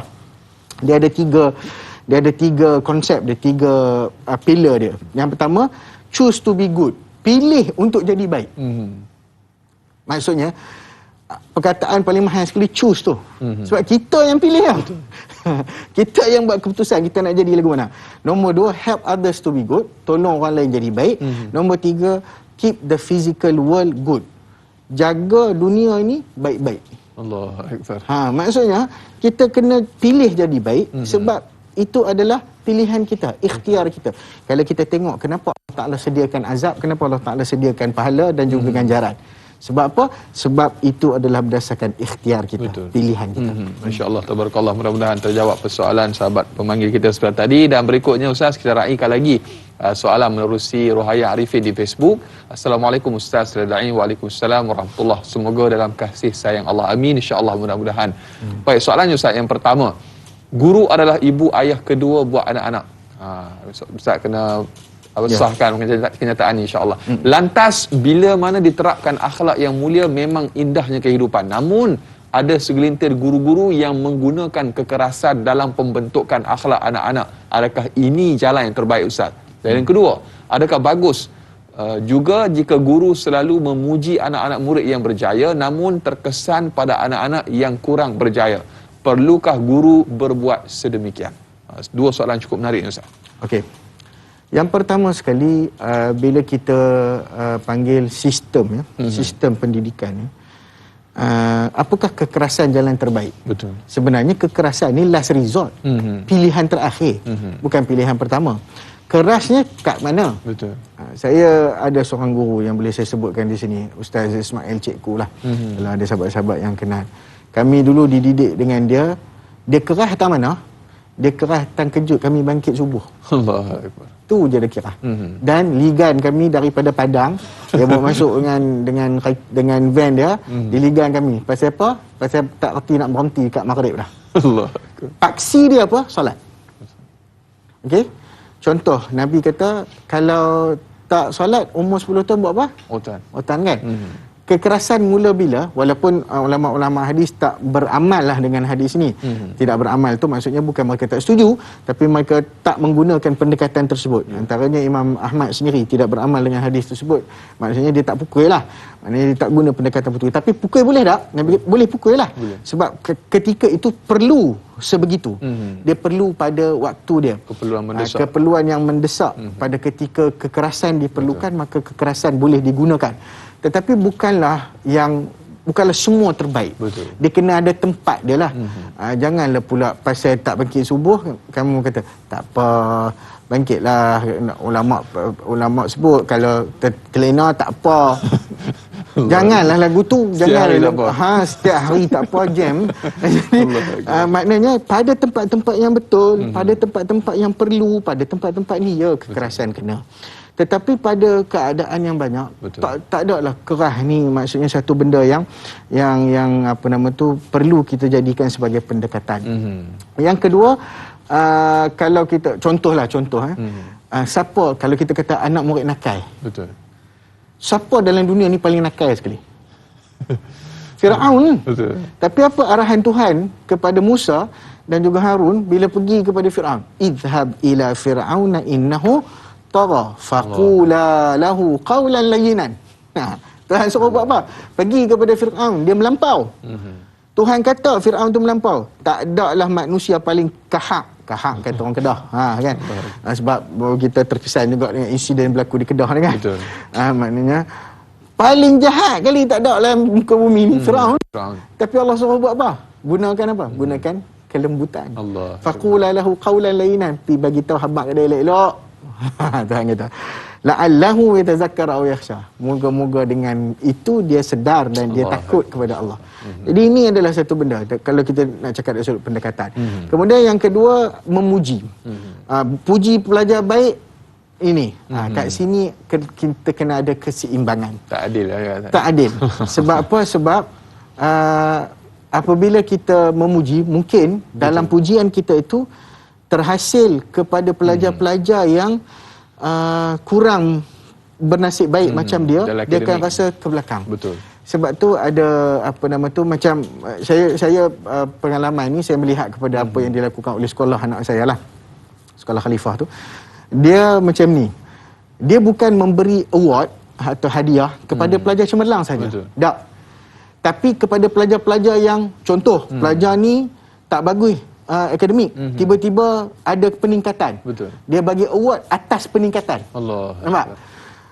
Pelajar ni contohlah saya ambil anak saya lah. Anak saya nombor 2 tu dia ni sikit. Dia happy go lucky sikit. Jadi guru-guru bagi dia hadiah kepada apa? Suka menceriakan. Allah Akbar. Walaupun kalau kita tengok macam kacau dalam kelas kan. Suka menceriakan. Pelajar paling ceria. Pelajar paling menceriakan. Maknanya happy, suka menghappykan orang lain. Suka buat lawak, suka happy. Betul. Hargai dia atas kualiti diri dia. Betul. Sebab setiap pelajar itu ada gems dia, ada dia punya permata yang tersembunyi, yang itulah guru kena kenal. Hanya Jauhari kenal Manikam. Kau terbalik. Betul lah. Hanya Jauhari yang kenal Manikam. Maksudnya guru itu perlu menjadi seorang yang Jauhari untuk mengenal anak-anak muridnya siapakah yang permata. Hatta yang kaca sekalipun, kaca pun ada guna, bukan tak ada guna. Allahu Akbar. Permata tetap permata sekalipun tersimpan di dasar lautan. Oh, masya-Allah. Dalam di pasal dasar lautan. Allahu Akbar. Baik. Berikutnya Ustaz Jura Azlin Sufyan di Facebook bertanya soalan. Assalamualaikum Ustaz dan dai. Waalaikumsalam warahmatullahi. Benarkah sikap ibu bapa murid terhadap guru turut mempengaruhi keberkatan ilmu anak-anak mereka? Dan yang kedua, apakah kesan tidak menghormati guru kepada diri pelajar dan ilmu yang diperoleh? Mohon pencerahan. Terima kasih. 2 soalan Ustaz. Baik. Soalan ini sebenarnya berkait. Bila kita sebut ibu bapa perangai kepada guru-guru. Kalau kita tengok suasana ni tak berlaku dalam budaya tradisional masyarakat kita dulu. Betul. Sebab kalau dalam tradisional saya duk ingat lah dulu-dulu bila mak ayah hantar anak pergi sekolah, cikgu nak buat apa buat, jangan patah riuk, jangan meninggal sudah. Allah Akbar. Betul. Dua tu ya. Betul. Maknanya kalau anak bagi tahu balik rumah, abah, cikgu pukul. Dia tak tanya pasal apa ke hang kena pukul. Dia mai sini, pam, aku bagi dulu. Allah Akbar. Pasal apa pula? Kan? Pasal ada salah hang tu. Betul. Kan? Pasal ada salah. Pasal apa hang tak balik, hang tak mengaku salah hang? Abah saya buat salah tadi, jadi hukum saya. Allah Akbar. Kan? Jadi masalah dia sekarang ni, ibu bapa kita yang tidak beradab dengan guru. Man salaka tariqan yaltamisu fihi ilman sahalallahu lahu bihi tariqan ila jannah. Siapa yang memudahkan jalan untuk menuntut ilmu, Allah Ta'ala mudahkan jalan baginya dengan memudahkan jalan menuntut ilmu itu ke syurga. Kita nak hantar anak ke sekolah, kita pergi marah cikgu, kita menyukarkan sistem tu. Allah. Melainkanlah sistem tu sistem yang tak elok. Mungkin kita nak bagi baiki. Mungkin ada sekolah baru. Kelang kabut lagi. Jadi kita ada pengalaman, kita baikilah. Kita hormatilah. Guna saluran yang betul. Guna saluran yang betul. Berbincang. Sekolah pun bagilah ruang berbincang supaya penambahbaikan. Tapi kalau sewenang-wenangnya pergi serang, pergi marah, tak periksa dulu. Viral. Hari ni viral lah. Macam mana kita ni nak membantu anak kita ni pergi ke syurga? Ini proses apa? kalau kaitan dengan ilmu adalah proses perjalanan kita pergi ke syurga Allah. Kena faham tu. Betul. Okay, jadi apa-apa sahaja yang menyebabkan kita ni orang kata membantu anak kita dan sebagainya dari sudut apa pun, hatta perhubungan antara ibu bapa dengan guru-guru itu adalah satu perkara yang sangat-sangat perlu. Sebab tanpa ibu bapa, apa yang akan dididik di sekolah dia tak akan menjadi. Sebab dia akan balik ke rumah, dia akan buat balik, dan bila dia tengok mak bapak dia begitu, maka dia juga akan bertindak sedemikianlah. Mak bapak aku tak hormat kat cikgu. Jadi macam mana? Sebab itu perlunya persefahaman antara guru dan juga murid dan juga ibu bapa murid itu sendiri sebagai yang kata apa, untuk meraih keberkatan terhadap ilmu yang dicurahkan kepada anak-anak kita, insya-Allah. Mudah-mudahan apa yang kita dengar dapat kita sama-sama amalkan. Banyak lagi sebenarnya akan kita kongsikan Ustaz dan juga sidang penonton. Kita akan tamat di TV3, kita akan sambung lanjutan 30 minit siaran di TV9. Jadi terus setia menonton Tanyalah Ustaz, biar tahu jangan keliru.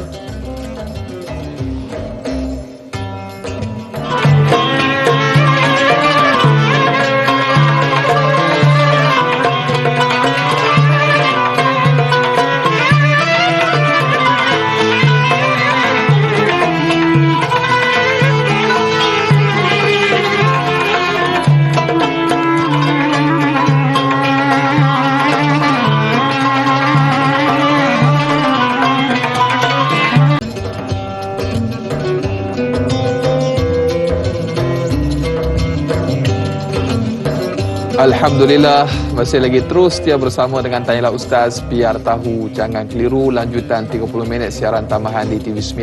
Para penonton, ibu-ibu, ayah-ayah bakal penghuni syurga Allah Subhanahu wa taala. Kita masih lagi berbicara topik guru berakhlak, murid beradab.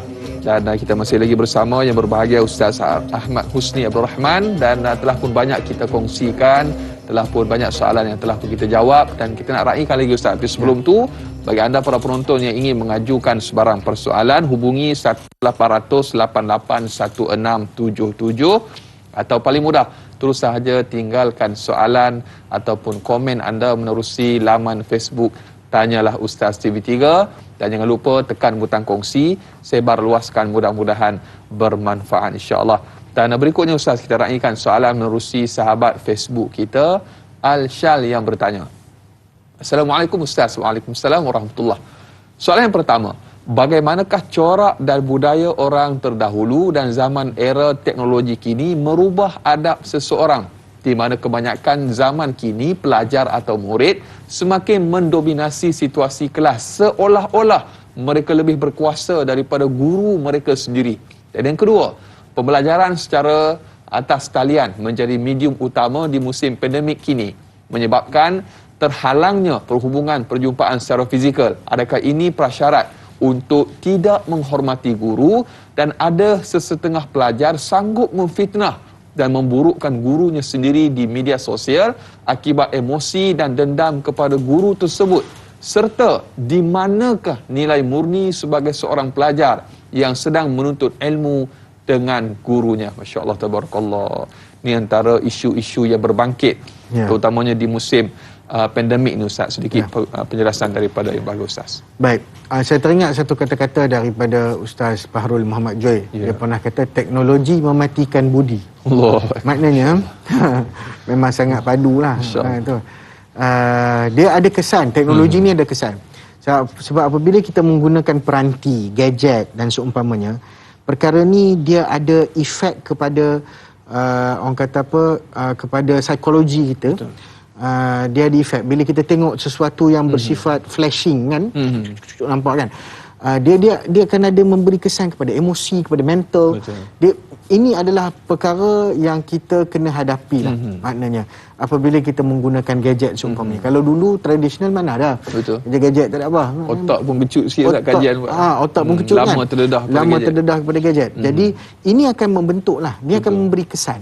Sebab tu wujud satu kajian terkini di Finland. Saya membaca coretan daripada Ustaz Hasrizan Abdul Jamil. Dia kongsikan kajian di Finland sekarang ni. PDPR di Finland, mereka nak optionkan untuk perkara lain. Dah tak boleh dah kekal lama dengan PDPR ni. Tak boleh, sebab dia akan ada kesan efek, side effect yang berbeza. Sebab tu memang betul, saya tengok pun kadang-kadang bila kita tengok dalam anak-anak kita belajar kan, bila buka mic tu bising kan. Allahu akbar. Tak terkawal. Tak terkawal. Macam soalan mendomsi. Itu yang saya balik tadi kepada sistem, kepada apa semua. Tetapi kepada anak murid kita berikan contoh-contoh lah, senang. Betul. Imam Syafi'i waktu dia belajar dengan Imam Malik, selak kertas dia selak pelan-pelan. Kita kong bunyi perap bunyi kan. Letak buku ke depan bunyi. Imam Rabi' bila duduk depan Imam Syafi'i, minum ayak pun tak berani. Kita mengaji ayak, makanan, popcorn semua macam tengok wayang mengajilah, kan. Banyak adab-adab yang kita sebenarnya kita terlepas. Betul. Okey. Jadi dia adalah berdasarkan kepada kawalan kendiri lah. Betul. Kawalan kendiri. Dan apabila pertama sekali, yang kedua memang betul ini ujian, fitnatud duhaima, fitnatul ahlas yang Nabi sebut dalam hadis. Semua orang akan kena, tak ada siapa yang terlepas daripada dugaan di fitnah akhir zaman. Betul. Yang tu fitnah akhir zaman ni media sosial lah. Jadi guru-guru pun boleh terkena dan sebagainya. Ini menunjukkan betapa rendahnya nilai akhlak dan adab di kalangan anak-anak kita kalau itu yang berlaku, sehingga sanggup burukkan guru di media sosial. Betul. Masyarakat pula, jabatan netizen pula ambil benda ni sebagai satu benda, viralkan, sensasikan. Inilah satu budaya ataupun satu kita panggil fenomena yang sangat buruk. Betul. Yang tidak akan membangun diri kita sebenarnya.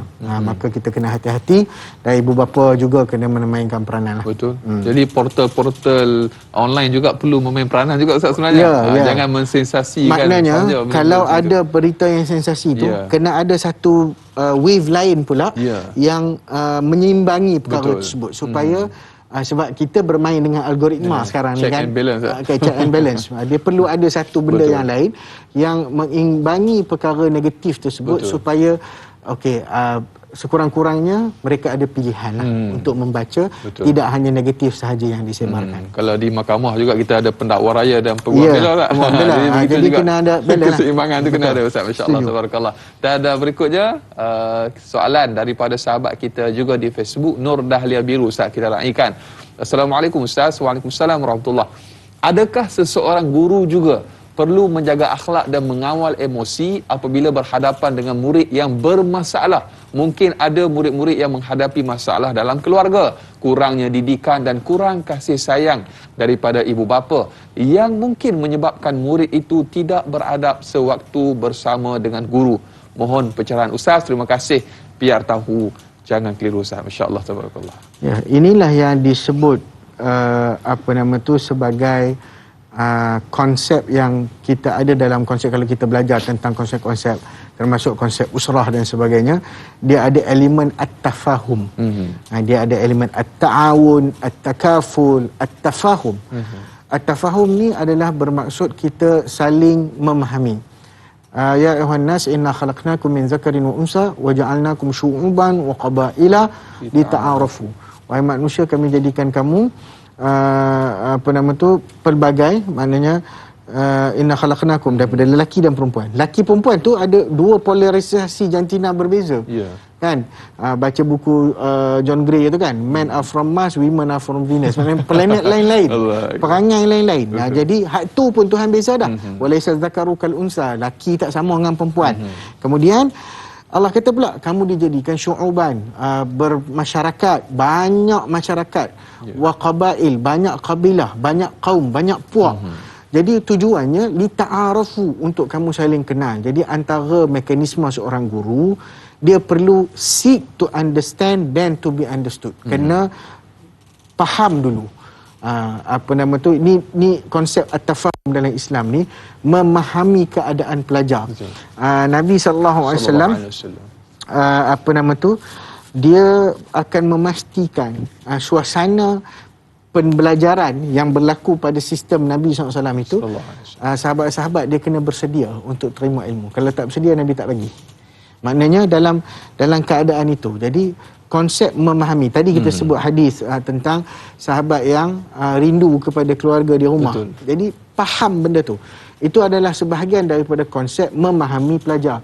Sebab memang betul, pelajar-pelajar ni datang dalam latar belakang berbeza. Mungkin mak bapak dia tak pernah ada ni kurang perhatian sebagainya. Sahabat saya Dr. Faisal Mustafa di Kedah, mereka memulakan sistem pendidikan untuk anak-anak asnaf.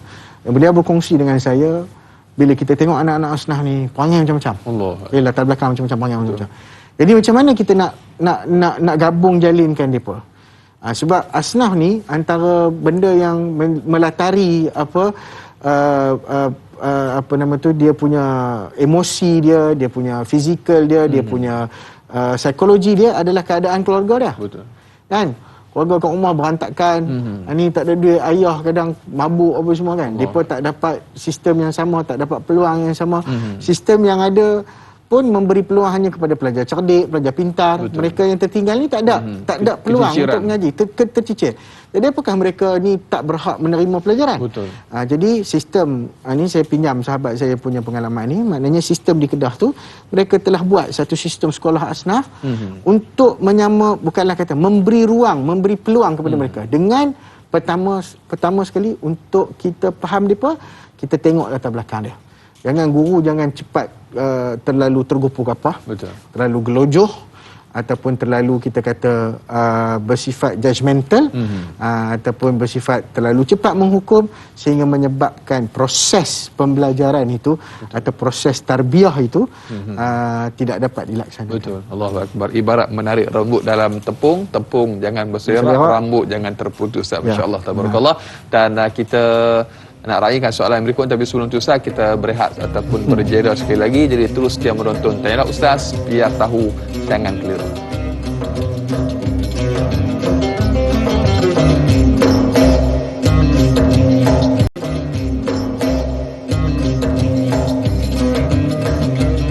Alhamdulillah, sehingga ke hujung rancangan masih lagi terus setia bersama dengan Tanyalah Ustaz, biar tahu jangan keliru. Alhamdulillah telah pun banyak Al-Fadhil Ustaz Husni Abdul Rahman kongsikan kepada kita untuk topik pada hari ini, guru berakhlak, murid beradab.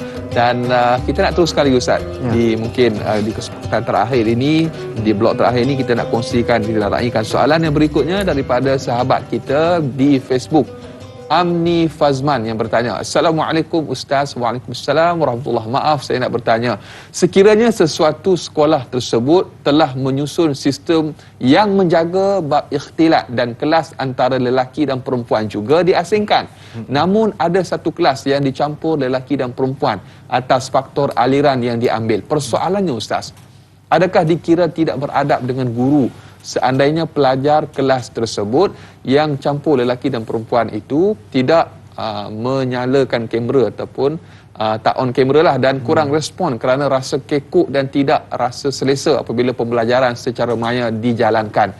Mohon pencerahan Ustaz. Syukran jazilan Ustaz. Masya-Allah, tabarakallah. Ini salah seorang yang sangat mementingkan ikhtilatnya Ustaz. Okey, penjelasan Ustaz. Baik, bila perkara ini berlaku sudah tentu ada sedikit orang kata kita rasa canggung lah. Betul.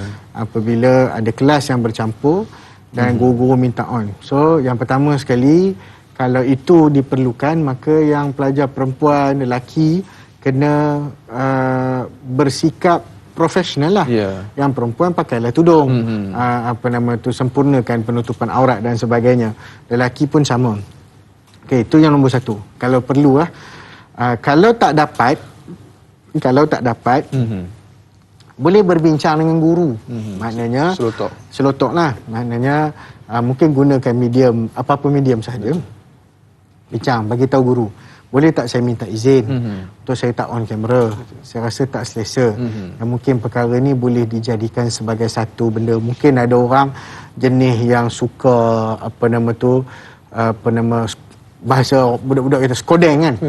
Suka skodeng. Dia kan tengok cikgu, dia pergi ping gambar hak kita, gambar perempuan tu. Betul. Oh dia tengok, dia duk main syok apa semua kan. Betul. Dia boleh cakap. Jadi fitnah. Jadi fitnah kan. Jadi dia boleh cakap aspek-aspek itu. Betul. Dan guru kena faham. Okay, guru kena faham. Maka itu tidak termasuk dalam keadaan tak beradab lah. Sebab apa? Sebab kita ada hak kita sendiri. Kita ada basic right. Belum kita cakap lagi pasal human right. Belum kita cakap lagi pasal syariah right. Kan? Banyak right orang duk cakap I have the human right. So what about syariah right? Kan? Macam mana pula dengan hak syariah? Jadi ini belum lagi kita kata basic human right. Basic hak asas. Asas sungguh. Maknanya manusia ni dia kena jaga maruah dia. Kan? Dia ada maruah dia yang tak boleh diinjak. Sebab itulah dia kata Imam Hasan Basri kata la muru'ata liman la himmata lahu wa la haya'a liman la dina lahu. Tak ada muru'ah bagi orang yang tak ada rasa rasa mulia diri bagi dia, dan tidak ada malu bagi orang yang tak ada agama bagi dia. Maknanya orang tak ada agama dia rasa tak ada rasa malu ni. Jadi betul lah tu. Maknanya dia ada sifat haya, dan haya ini satu benda yang sangat dipandang tinggi dalam agama, sehingga disebutkan dia sebahagian daripada iman. Boleh berbincang, bukan dianggap sebagai tidak beradab, tapi boleh berbincang perkara itu dengan guru. Sebab jarum-jarum halus syaitan ni banyak, Ustaz. Bukan sekadar dekat tempat-tempat yang tak elok, bahkan dalam majlis ilmu pun boleh ada juga ujian-ujian sedemikian. Jadi perlu kita menutup ruang tersebut. Dan berikutnya, Ustaz, kita ada sahabat pemanggil di talian pada ketika ini, Ismail Maisar dari Sungai Buloh. Halo, Assalamualaikum. Waalaikumsalam warahmatullahi wabarakatuh, Yana dan Ustaz. Okey, soalan saya pagi ni tanya. Ya. Apakah peranan terbaik sebagai guru berakhlak untuk memberi pendidikan pelajaran dari peringkat kanak-kanak hingga remaja? Itu soalan saya pagi ini. Terima kasih. Assalamualaikum warahmatullahi wabarakatuh. Sama-sama. Waalaikumsalam warahmatullahi wabarakatuh. Terima kasih atas soalan cukup menarik dari Cik Ismail Maisar Sungai Buloh. Peranan yang boleh dimainkan sedari kecil, Ustaz, melentur buluh biarlah dari rebungnya, Ustaz. Ustaz, jadi mungkin orang kata apa, ada step by stepnya ataupun peringkat-peringkat yang perlu diberi penekanan, Ustaz. Baik, bila kita sebut tentang peranan guru, peranan sebenarnya dalam isu pendidikan, dia peranan semua. Ya. Dia perlu berlaku secara kolektif, secara komprehensif. Semua orang kena main peranan, bukan guru saja. Sebab kalau guru dia ada sistem dia. Dalam sistem pendidikan kita dekat Malaysia ada sistem dia. KPI dia, dia punya kalau dulu 3M, membaca, mengira, menulis lama. Yang sekarang ni apa pun tak tahu dah. Kebat, kemahiran berfikir aras tinggi. Tapi ya betul, kebat, tetapi budaya tidak mengajar begitu. Yang tu yang sukar untuk mencapai hasrat daripada kemahiran berfikir itu. Jadi kita sebenarnya banyak perkara lah, bukan guru sahaja, bukan ibu bapa sahaja, bukan sekolah sahaja, semua orang. Dan semua kena diberikan kefahaman. Apabila satu sistem diperkenalkan oleh sekolah, oleh guru misalnya, guru dia tak boleh lah. Dia boleh mempelbagaikan kaedah pengajaran. Tetapi sistem dia kena ikutlah apa yang telah dibuat oleh pihak sekolah dan seumpamanya, ataupun pihak pentadbiran sekolah dan seumpamanya. Maka ini adalah perkara yang, sebab kita tengok usaha pendidikan dia bukan usaha yang terputus-putus. Dia adalah usaha kesinambungan. Maksudnya apa yang dibuat oleh sekolah, contohnya peraturan ataupun satu perkara yang dibuat oleh pihak sekolah, dia akan mencerminkan pendidikan secara keseluruhan. Seolah-olah kita tak nak orang yang ada dekat institusi pendidikan ni, kita nak mereka itu flawless, tak ada kesalahan, seolah-olah gitulah. Tapi tak mampulah sebab kita manusia. Cuma sebaik mungkin, kalaulah orang kata perkara itu perlu difikirkan. Dan kalau kita buat macam ni, apa yang kita bagi lesson kepada anak-anak? Itu perkara yang harus kita fikirkan, supaya setiap perbuatan kita bukan hanya kita memikirkan jangka masa pendek, tetapi jangka masa panjang dari sudut pembentukan.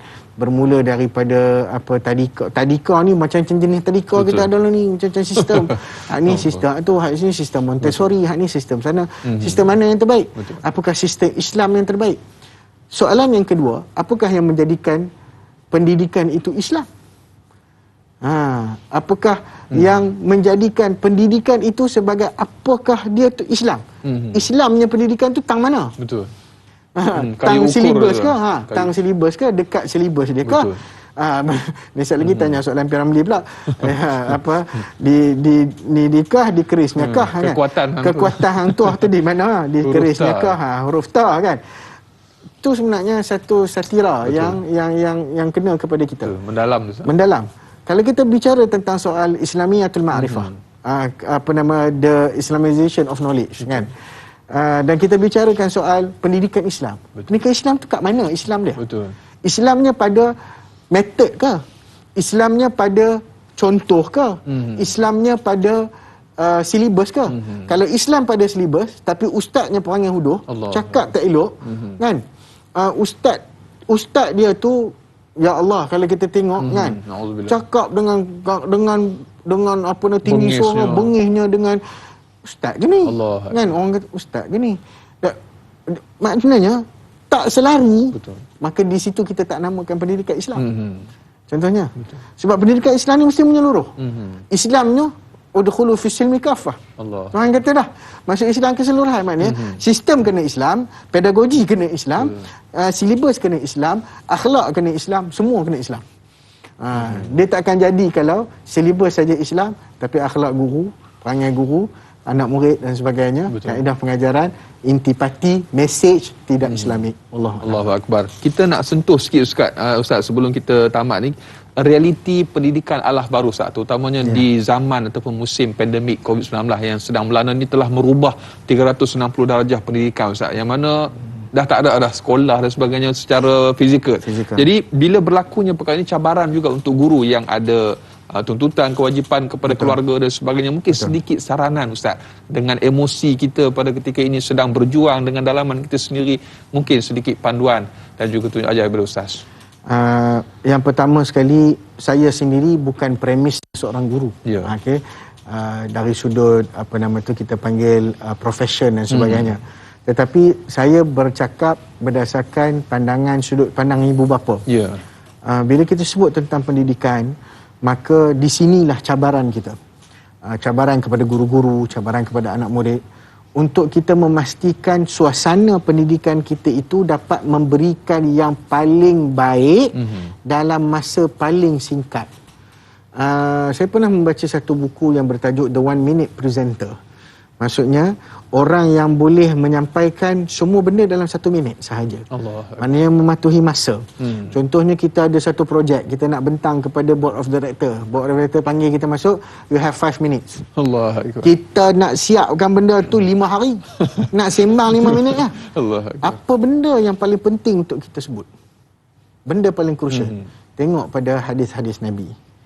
Tengok pada cara Nabi SAW menyusun kata-kata. Panjang ke pendek? Kan? Khairul kalami ma qalla wa dalla. Qalla wa dalla tu, apakah yang kita perlu pendekkan? Apa yang perlu kita ringkaskan? Dan apa yang perlu kita jelaskan? Dia mesti pendek, ringkas, jelas, tepat, padat. Benda tu mesti dalam suasana sekarang ini, itulah yang perlu menjadi pilihan kepada kita. Apa yang paling penting?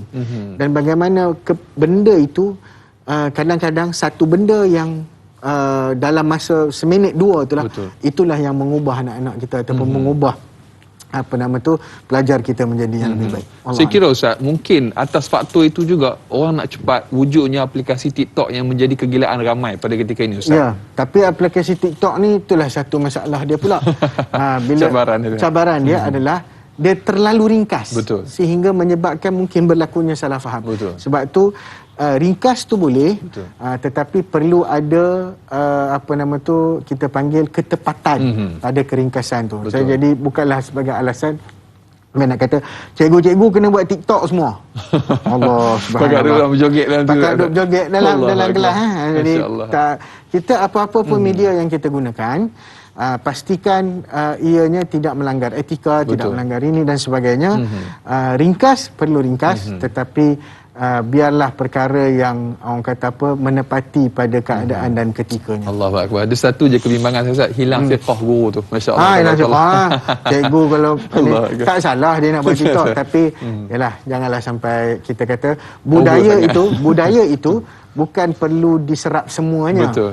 Maknanya kita kena pick and choose lah. Pandai-pandai pilih, pandai-pandai kita ni. Allahu Akbar. Dan berikutnya Ustaz, mungkin sebagai terakhir, sahabat kita bertanya di Facebook, Muhammad Izzuddini. Assalamualaikum Ustaz. Waalaikumsalam warahmatullahi. Jika kita perhatikan pada hari ini adab murid dengan seorang guru semakin ditelan zaman. Pada pendapat Ustaz, apakah panduan terbaik bagi seseorang pelajar untuk memelihara adab dengan gurunya sebagaimana yang dilakukan oleh Al-Imam Syafi'i rahimahullah dengan gurunya Al-Imam Malik rahimahullah, sehingga beliau tidak berani menyelak helaian kitabnya melainkan dengan cara yang sangat sopan dan perlahan kerana bimbang bunyi itu mengganggu gurunya. Mohon pencerahan Ustaz. Terima kasih, dan saya kira mungkin Ustaz dapat tutup sedikit dengan kesimpulan insya-Allah. Baik, kita dah sebut dah kisah Imam Syafi'i ini dengan gurunya Imam Malik. Imam Ibn ni sahabat Jalil Ibn Abbas radhiyallahu ta'ala anhu, bila nak belajar dengan gurunya Zaid, dia tunggu, dia tahu guru dia tidur, dia tunggu sampai guru dia bangkit. Bukan pergi gerak cikgu tu. Allahu Akbar. Dia tunggu sampai gurunya bangun, barulah dia bertanya ataupun dia ini. Kemudian ada juga berlaku satu insiden antara Ibnu Abbas juga dengan Sayyidina Ali. Ketika mana seorang badui datang ke Mekah, tanya kepada Sayyidina Ali, tanya kepada Ibnu Abbas dulu, kemudian baru dia pergi tanya kepada Sayyidina Ali. Apa maksud dia wal adiyati dalam surah surah bukan surah Adiyat. Allahumma salli ala sayyidina Muhammad. Lupa pula dah surah. Dia tanya tentang perkataan tersebut. Okey. Lalu Imam Sayyidina Ali radhiyallahu ta'ala anhu bagi tahu. Kamu dah tanya orang lain kah? Dan kamu dah tanya orang lain kah? Dia kata aku dah tanya dah. Ibnu Abbas. Ibnu Abbas kata apa? Dia kata itu maksud dia kuda. Kuda Al-Adiyat lah. Surah Adiyat kan. Kuda, itu maksudnya kuda. Jadi Sayyidina Ali panggil Ibnu Abbas. Dia panggil. Dia kata kuda apa? Sebab ayat ni turun, dia bagi tahulah. Ayat ni turun waktu tu dalam keadaan wal adiyati dhabha fal muriyati qadha fal mughirati subha. Wal adiyat lah, surah Adiyat. Okay. Adiyat ni bukan kuda. Adiyat ni unta yang orang Mekah balik, sebab asal kuda yang kita ada untuk pergi perang. Imam Abbas kata kuda perang. Kuda perang mana? Sebab ini jamak. Kita ada kuda perang waktu mula-mula dulu 2 ekor mana cukup jamak. Maknanya kan. Jadi dia kata tak, ni maksudnya unta yang orang mari daripada balik daripada Arafah musim haji. Imam Ibn Abbas dia tahu perkara tu macam ya aku faham kuda lah. Berlawanan sikit. Berlawanan dia. Tapi badui ni tanya, nak pakai siapa? Mana satu nak pakai? Imam Ibn Abbas kata, pakai hak Sayyidina Ali. Allahu Akbar. Walaupun hari ni kita selak Al-Adiyat tu, surah Adiyat tu, kita duduk selak-selak, apa maksud dia? Kuda perang. Demi kuda ya. Demi kuda. Yang memacu kan. Maknanya kita faham itu kuda perang. Betul. Tapi oleh kerana adab yang begitu tinggi oleh oleh Ibnu Abbas, dia tidak menyanggah pandangan Imam Sayyidina Ali. Wallahu a'lam. Itulah yang mungkin saya boleh bagi pesanan. Mudah-mudahan terjawab persoalan sahabat kita yang bertanya. Terima kasih kepada Ustaz. Kita telah pun sampai di penghujung rancangan. Kita minta Ustaz tutup dengan sedikit doa rekah. Mudah-mudahan Allah Subhanahu wa taala memberkati kita. Baik. A'udzubillahi minasyaitonir rajim. Minasyaitonirrajim. Bismillahirrahmanirrahim. Alhamdulillahirabbil alamin. حمد الحامدين حمدا يوافي نعمه ويكافئ مزيدا. يا ربنا لك الحمد كما ينبغي لجلال وجهك الكريم وعظيم سلطانك. اللهم إنا نعوذ بك من منكرات الأخلاق والأعمال والأهواء. اللهم اهدنا لأحسن الأخلاق لا يهدي لأحسنها إلا أنت، واصرف عنا سيئاتها أو سيئها لا يصرف عنا سيئها إلا أنت. اللهم حبب إلينا الإيمان وزينه في قلوبنا وكره إلينا الكفر والفسوق والعصيان وجعلنا من الراشدين. Ya Allah, jadikanlah kami insan umat yang berakhlak ya Allah. Kerana tanpa akhlak tidak ada guna ilmunya kepada kami ya Allah. Kerana ilmu yang tidak didasari dengan akhlak adalah ilmu yang kosong, tidak berguna ya Allah. Ya Allah, jadikanlah kami umat yang sentiasa mementingkan akhlak. Kerana kami tahu sabdaan Nabi-Mu sallallahu alaihi wasallam, apakah yang akan memasukkan seseorang itu ke dalam syurga Allah? Tidak lain tidak bukan takwa kepada Allah dan akhlak yang baik. Moga-moga ya Allah Engkau rezekikanlah kami dengan akhlak yang baik, dengan pekerti yang molek dan dengan segala adab yang cantik. Rabbana atina fid dunya hasanah wa fil akhirati hasanah wa qina adzabannar. Alhamdulillahirabbil alamin. Amin ya rabbal alamin. Alhamdulillah, terima kasih sekali lagi ya Fadil Ustaz dan juga sedang penonton. Jangan mencari yang sempurna, sempurnakanlah apa yang ada. Tidak ada yang sempurna melainkan Allah Subhanahu wa taala. Sehingga berjumpa lagi. Assalamualaikum warahmatullahi wabarakatuh.